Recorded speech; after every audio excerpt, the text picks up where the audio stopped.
घर में बहुत काम है, जल्दी जल्दी से सारे काम निपटा लेती हूँ।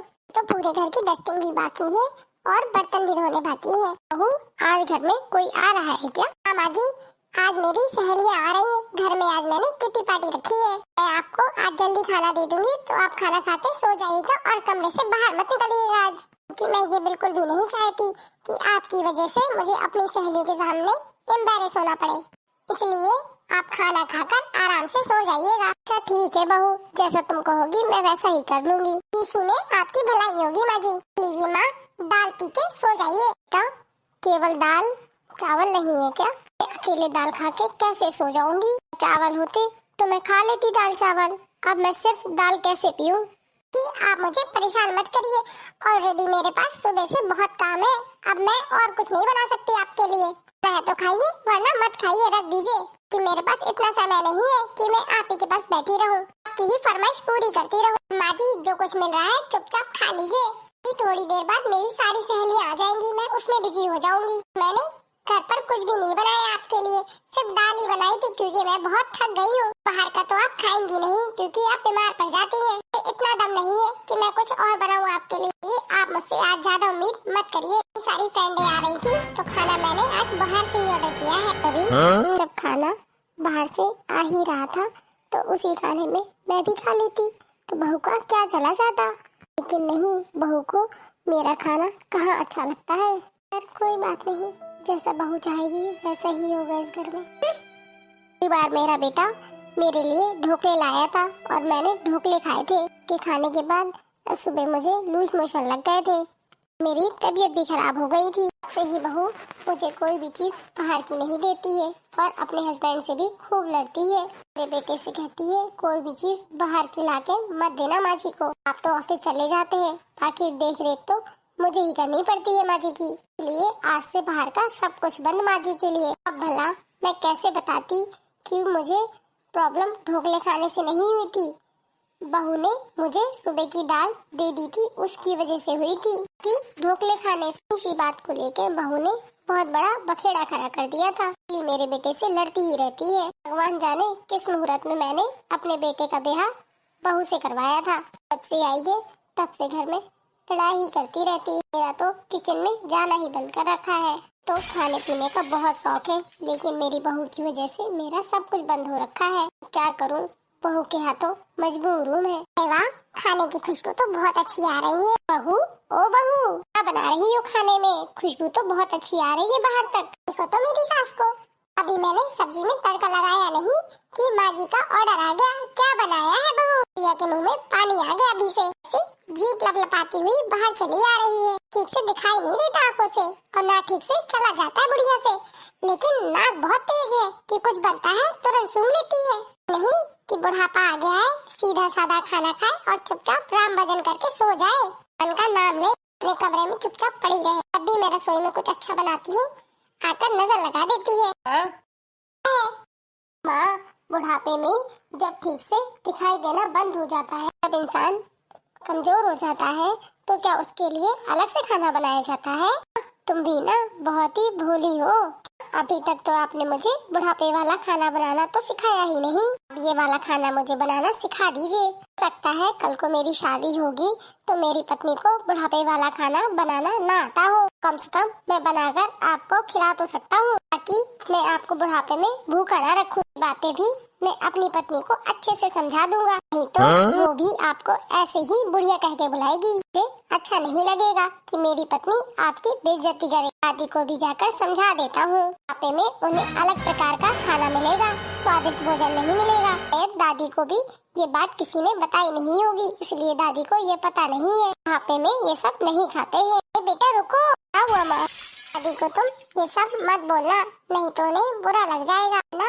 सुबह से काम कर करके परेशान हो गई थी, इसलिए मेरे मुंह से निकल गया। बात तुम्हारी दादी की, तो तुम्हारी दादी स्वस्थ है, उन्हें कुछ भी नहीं हुआ। अरे लेकिन मुझे तुम्हारी दादी के बारे में ऐसा नहीं कहना चाहिए, ये मेरी गलती हुई। ऐसा नहीं बोलूंगी तुम्हारी दादी के लिए मैं। क्या अगर बुढ़ापे में भी इंसान स्वस्थ है तो वो स्वादिष्ट भोजन खा सकता है। हमारी दादी को भी कुछ नहीं हुआ कि वो पकवान या सब्जियां ना खा पाए, वो सब कुछ खा सकती है। आज मैं उनकी पसंद का सब कुछ बनाऊंगी खाना, जो उन्हें पसंद है। जल्दी से खाना देती हूँ आप दोनों के लिए। हमारी दादी को दाल चावल सब्जी रोटी आज सब कुछ खिलाऊंगी जो जो उन्हें पसंद है। थैंक यू माँ, बहुत अच्छा।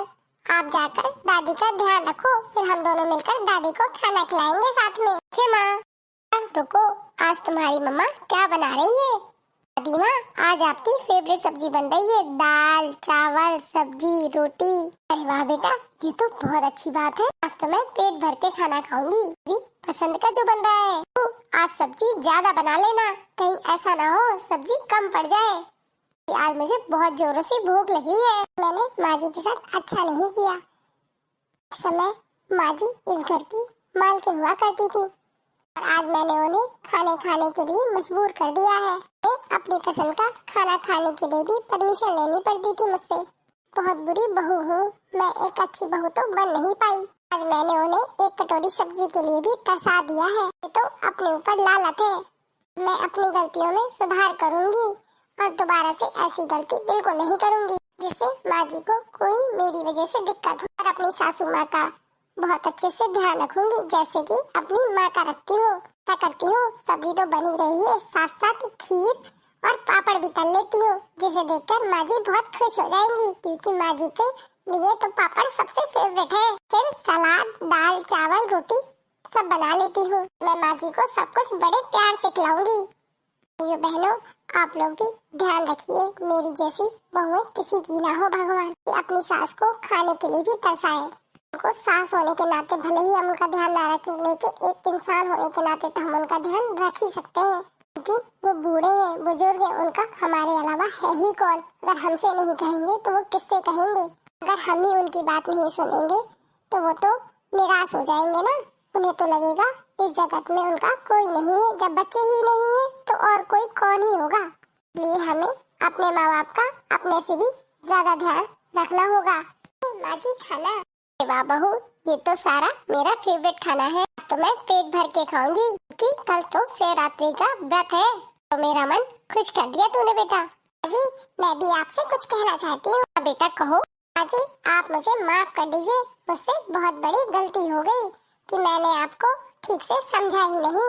अगर अपने घर गृहस्थी की जिम्मेदारी में लगी रही, आपकी तरफ तो मेरी कोई जिम्मेदारी थी ही नहीं। आज मुझे समझ आया, आप मेरी सबसे पहली जिम्मेदारी हो, बाकी सब कुछ बाद में। ये आपके साथ ऐसा व्यवहार बिल्कुल नहीं करना चाहिए, क्योंकि ये घर पहले आपका है फिर हमारा। मैं आपको खाने के लिए बहुत तड़पाया है कि फेवरेट चीजें कभी नहीं दी। मुझे यही लगता रहा कहीं आप खाकर बीमार ना पड़ जाए और मुझे ही आपकी देख रेख करनी पड़ेगी। आज के बाद ऐसा बिल्कुल नहीं होगा माँ जी। अब मैं आपका बहुत अच्छे से ध्यान रखूंगी। कोई बात नहीं बेटा, परिवार में ऐसा होता रहता है। आपको अपनी गलती का एहसास हुआ, यही बहुत अच्छी बात है। इससे ज्यादा मुझे कुछ नहीं चाहिए। तो आप भी खाना खा लो, क्योंकि आप भी तो कल फास्ट रहोगे। कल महाशिवरात्रि है। माँ जी, कल तो महाशिवरात्रि है, बहुत ही खुशी हो रही है। हाँ, क्यों ना हो, क्योंकि महाशिवरात्रि का नाम सुनकर ही दिल में खुशी की लहर दौड़ पड़ती है। तो 3-4 दिन से तैयारियों में लगी हुई हूँ। माँ जी, आप तो बहुत जल्दी सुबह सुबह से रेडी हो गए। बहू क्या करूँ, मुझसे तो सब्र ही नहीं हो रहा था। रात भर नींद भी नहीं आई। कब सुबह होगी, कब स्नान करूंगी और कब मैं शंकर जी के मंदिर जाऊंगी। वाह बेटा, आप भी तैयार हो गए दादी माँ के साथ? हाँ, मैं भी तैयार हो गया। मैं भी दादी के साथ मंदिर जाऊंगा। बेटा, मैं विदित को भी लिए जा रही हूँ, मंदिर जा रही हूँ, वहीं पर पूजा करूंगी। और हाँ, विमला काकी है ना, उन्होंने शिवरात्रि के शुभ अवसर पर गाने बजाने का मंदिर में प्रोग्राम रखा है। तुम भी घर का सारा काम निपटा कर वहीं आ जाना। ठीक है माँ, मैं भी पहुँच जाऊंगी। के बहू, अब मैं चलती हूँ, तो मंदिर पहुँचने में मुझे लेट हो जाएगा। ये शंकर भगवान की जय। हर हर महादेव। का कल्याण करने वाले हे दीनानाथ परमेश्वर तेरी जय हो। हर शंभु जय हो जय हो। पर्वत पे कुटिया बनाई रे भोले बाबा तुमने, रात्रि पे कुटिया सजाई रे भोले बाबा तुमने, शिवरात्रि पर कुटिया सजाई रे भोले बाबा तुमने, शिवरात्रि पर कुटिया सजाई रे भोले बाबा तुमने, आदि कुटिया में बेला चमेली, आदि कुटिया में बेला चमेली,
वाह बहू, ये भजन सुनकर तो मन को बहुत ही शांति प्राप्त हुई। आप सभी को हम सबकी तरफ से महाशिवरात्रि की ढेर सारी शुभकामनाएं। हैप्पी महाशिवरात्रि। शंकर भगवान और गौरी माता जी सदैव आप लोगों की रक्षा करे, खुशियों से आप लोगों की झोली भरी रखे, हमारे द्वारा किसी का आहित ना हो। भगवान इतनी सी हम पर कृपा दृष्टि बनाए रखे। फिर मिलेंगे नई कहानी के साथ, नई वीडियो के साथ। तब तक के लिए bye, good night, take care. हंसते रहिए और दूसरों को भी हंसाते रहिए। हाँ, यदि आप हमारे चैनल पे नए हो तो चैनल को सब्सक्राइब जरूर कर लें और बेल आइकन को दबाना ना भूलिए। वीडियो को लाइक करिए, कमेंट करिए और शेयर करिए।